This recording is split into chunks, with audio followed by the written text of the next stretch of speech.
everyone, my name is Karen. This is my channel Rather Be Reading, and today we're doing an Are My Favorites Still My Favorites 2017 edition.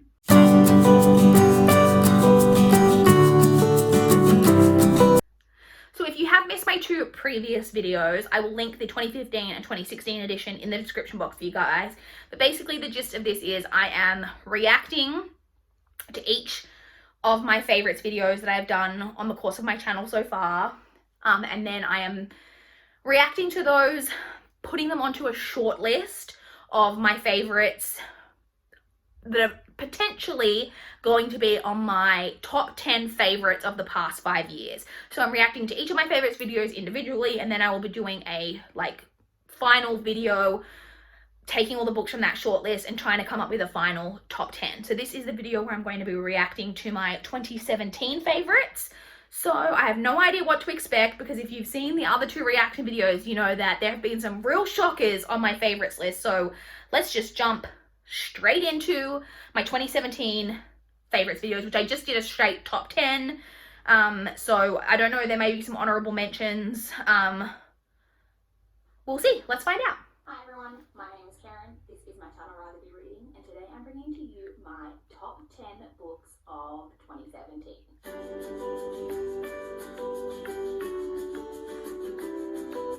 So this video is going up a little bit later than I had intended, but does anyone ever get sick about hearing about people's favourite books of the year?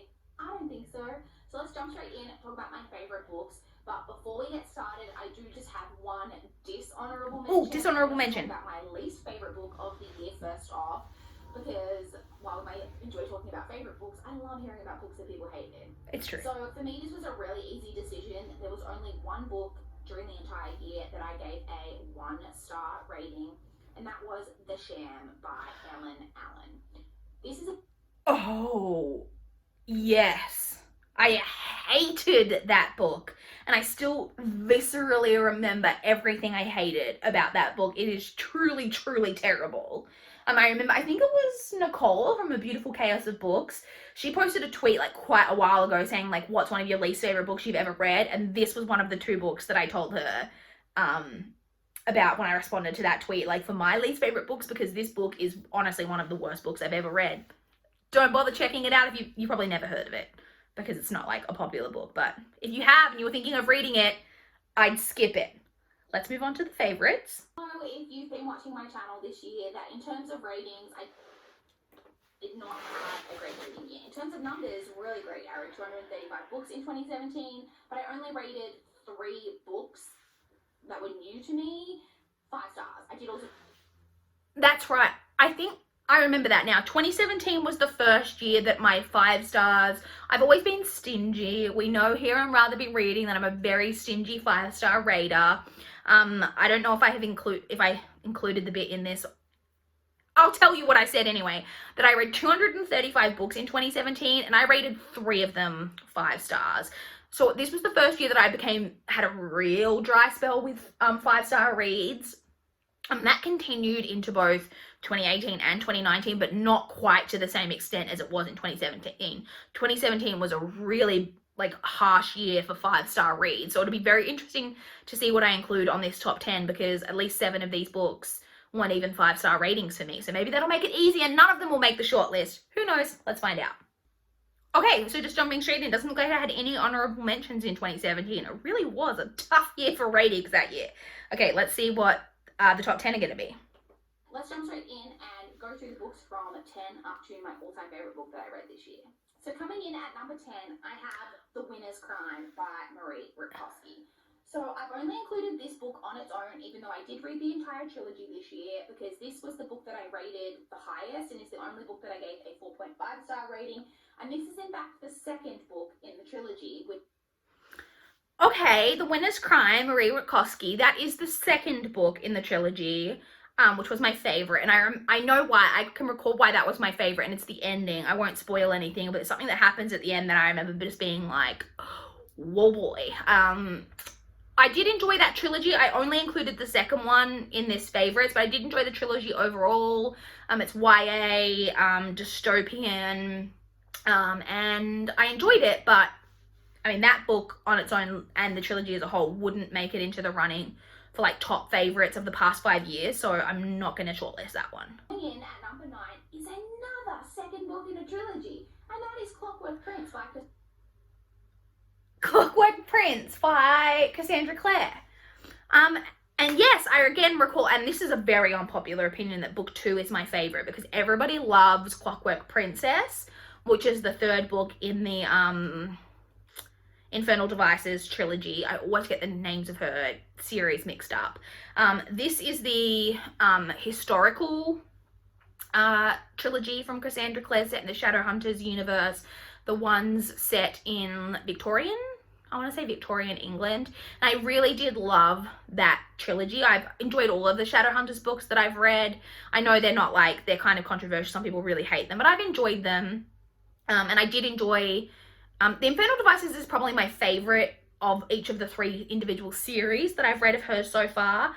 And I did really love Clockwork Prince. It's definitely my favorite of the trilogy. But again, I don't think that that's at like a high enough level to be shortlisted.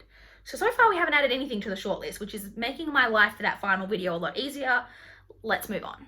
Coming in at number 8 is in fact one of the 2017 releases, and that is They Both Die at the End by Adam Silvera. So They Both Die at the End. Again, I did enjoy that book, but I'm surprised that it made the level of like a top 10 of that year out of 235 books that I read, because again, I've enjoyed that book, and I still recall it, but I don't think that I love it enough to like for it to ever be in the running of like top favorites of all time. Yes, it's a good book. It's a YA contemporary, but there's a little bit of a twist to the world where the day that you're going to die, you get notified that you're going to die that day. And it's about 2 characters who have both been notified that they're going to die that day coming together, and about their kind of last day on Earth. And I did really love it. Very heart-wrenching. Really enjoyed it. But again, not enough to make a shortlist. So far we're safe on the shortlist. I'm feeling good about this so far. Watch me crash and burn and love every single book so much for the second half of this list. Let's see. Coming in at number 7, we have Amy and Roger's Epic Detour by Morgan Matson. Okay, Amy and Roger's Epic Detour, Morgan Matson. I, again, quite enjoyed that book. It's a really, nice contemporary. It's basically about a character named Amy whose father recently died in a car accident, and her mother are relocating across the country. And her mother tasks her with driving their car, one of their cars, across to their new home. But Amy is not comfortable driving since the accident. And so they end up having this family friend, Roger, who is a friend, the son of one of her mom's friends, who she doesn't super know that well. And he is going to be going near where she's going for some reason. And they end up driving together, but they decide to kind of go on this epic detour, and they go on this long road trip, stopping at lots of places, seeing a lot of things, and it's all about that. It is a really fun contemporary with some deeper issues kind of in there, but again, didn't love it enough to make a shortlist. So another one that doesn't need to be added. Coming in at number 6 is the other 2017 release on this year, and that is The Gentleman's Guide to Vice and Virtue by Mackenzie Lee.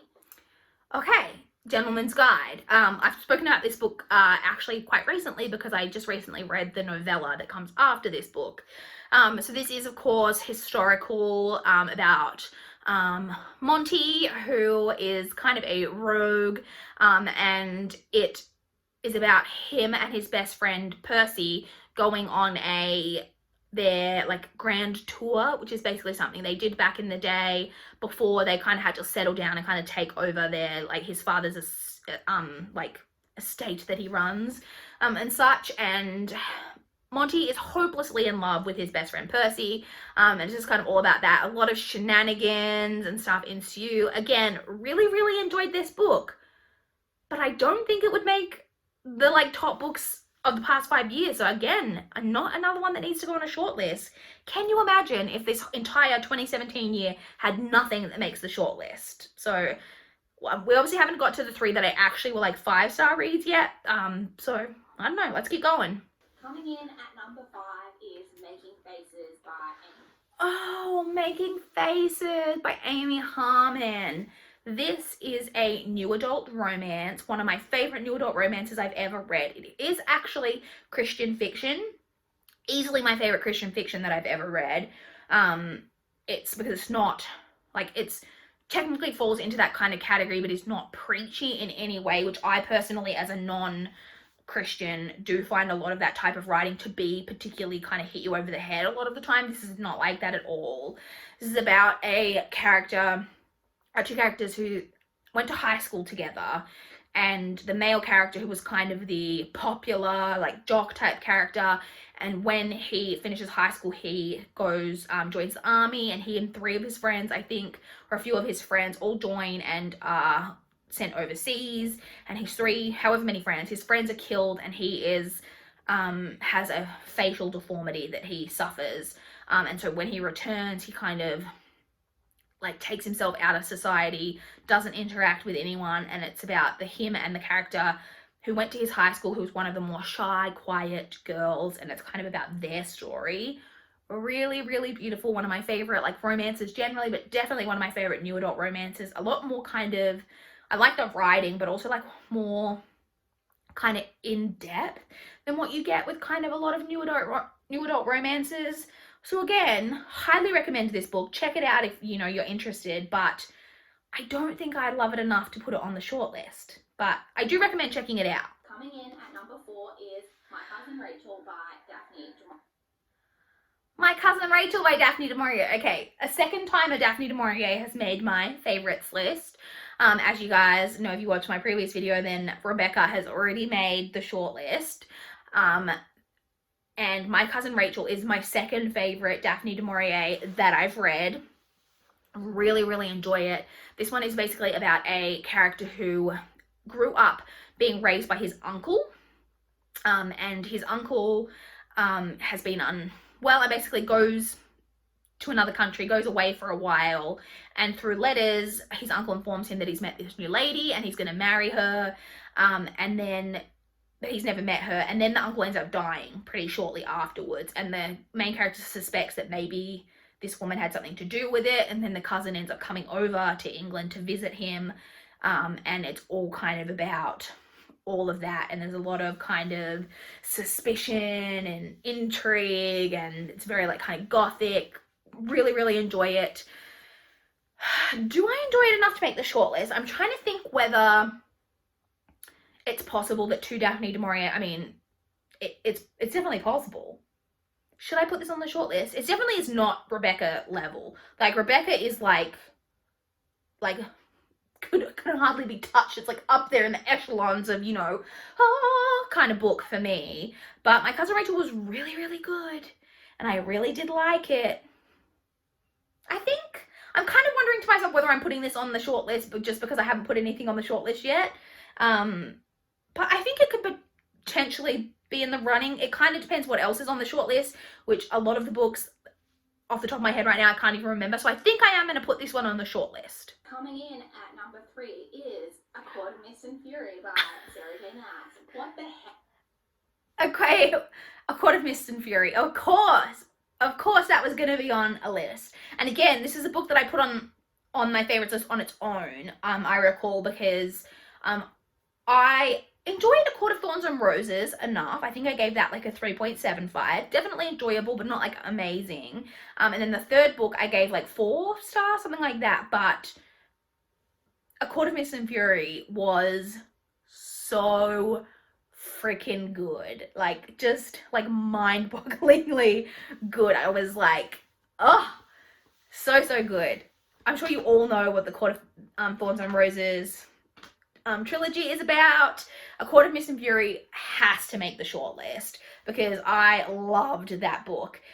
Whether it'll make the final, like, top 10, because I think it's going to be harder for books that are on the list on their own outside of, like, not the series as a whole, and it shouldn't matter, but I think it's going to be a little bit harder for them to fight for their spot on an eventual top 10, but I guess we will find out in due course. So that one is going to make the shortlist. We've got 2 on the shortlist now from this video. Let us see what my top 2 of 2017 were. Coming in at number 2 is The Sky is Everywhere by Jandy Nelson. Yes, The Sky is Everywhere by Janny Nelson. Definitely making the shortlist. Both of the Janny Nelson books that I've read, I have loved. I think I gave the other one a 4.5. Though The Sun... No, I was going to say The Sun is also a star. That is not what it's called. The other one, this is my favorite of hers. I gave it 5 stars. This one, if I recall, yes, is the one about a girl whose sister has recently passed. And it does have a kind of love triangle in there, and that she's having some very complicated like grief emotions, and one of the people that she can really connect with following her sister's death is her sister's boyfriend. And then there's also another boy who's new to town who she kind of has a connection with as well, and it's kind of like deals with that a little bit.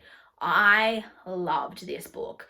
I thought Janny Nelson's writing was beautiful, the story of this and the way that grief was depicted, and I really like books that look at grief in a non traditional way and show that grief can really make you act in certain ways and respond to things in ways that you wouldn't under any other circumstances. It is just such a harrowing emotion that can just affect you in all kinds of different ways, and people respond in all different ways. There's no right way to respond to grief, and this book really looks at that in a really good way, and I really love this book. Definitely making the shortlist. Okay, let's find out what my favorite book was. I literally could not for the life of you right now tell you what my favorite book of 2017 was, so let's find out. And coming in at number 1, my all-time favorite book that I read in 2017 was Second Chance Summer by Second Chance Summer by Morgan Matson. Speaking of books kind of about grief, so Second Chance Summer is a contemporary. It's about a character whose father has a terminal illness, and they used to go to this kind of summer lake house, I think it is, every year. They haven't been in a few years, but now that her father has been diagnosed with a terminal illness, they're going for kind of one last summer before he passes up to this lake house to spend the summer.